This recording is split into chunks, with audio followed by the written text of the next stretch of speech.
everyone, it's Rachael from Merrick Makings, independent stamping up demonstrator from Australia. Today I am joining in freshly made sketches. Today I'm doing something a little bit different from my video. For this I'm joining in on the freshly made sketches challenge, and here is our, you will see in a moment, the colour wheel did throw out a great colour combination. I used the Triadic, and it is Berry Burst, Lost Lagoon, and the new Peach Pie.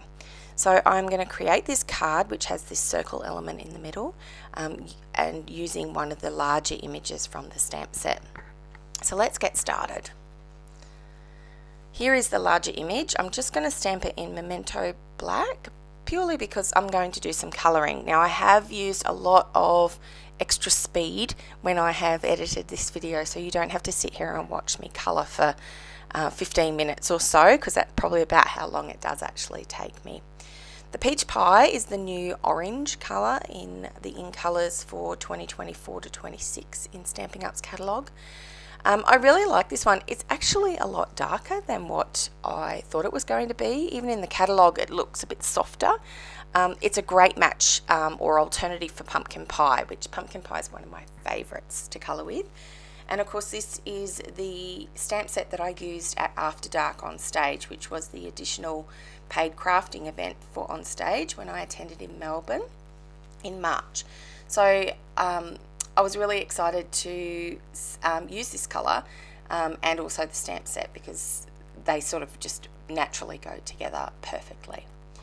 You will notice when I do colour, and I say this in a lot of my videos, I put down the dark first, and I kind of use any of the lines that the stamp has given us when we've inked it up as my guide, and then I go back with the lighter colour and do an overall wash, I guess you could say, so colour the whole image in. And then I do tend to go back and add extra from that lighter colour just to give the additional shading, and as it dries it does look different.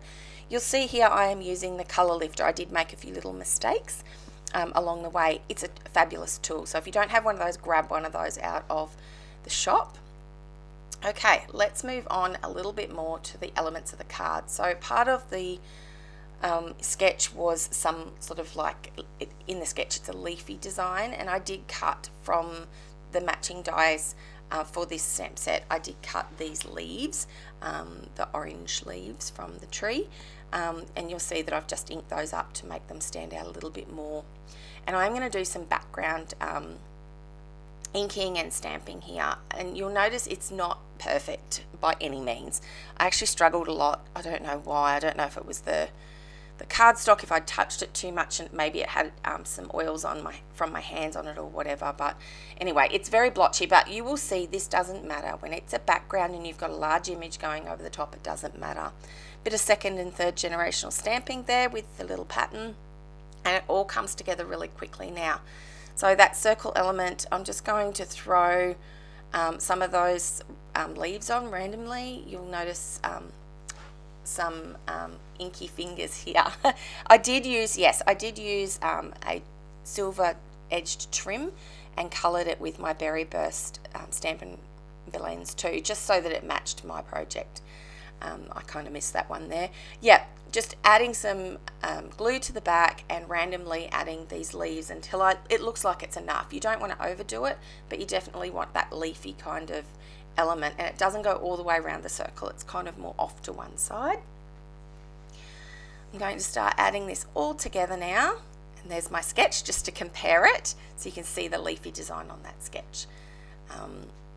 It did come together quite quickly, this one, so and I was really happy with the final result. I was doubting myself halfway through, particularly with all of that inking in the background. I was like, oh, is this going to work? But yes, it did work in the end. A few dimensional dots just to lift it up off the page, and I'm going to do a sentiment from the same stamp set, and I've kept it fairly generic. All the love. I love this kind of sentiment because it can mean get well, it can mean happy birthday, it can be a thank you, which is what this one will probably be. Yeah, I send out a lot of thank you cards lately, more so because I've had a birthday and I've got lots of cards in the mail. Again, a little bit of ink blending there on the bottom just to bring in more of that Berry Burst. I didn't use tons of it in my card. It is used for the center of the blossoms, and some of that background stamping, and now of course on the ribbon as well.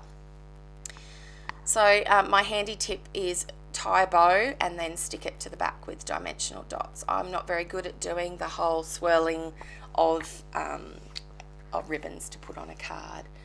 This is pretty much it, guys. It did come together. It is quite lovely. I have added a few extra bits and pieces as a final touch that I didn't kind of plan, so it looks a little clunky on the video, but that's the way I craft. I kind of grab things that just to balance my card out.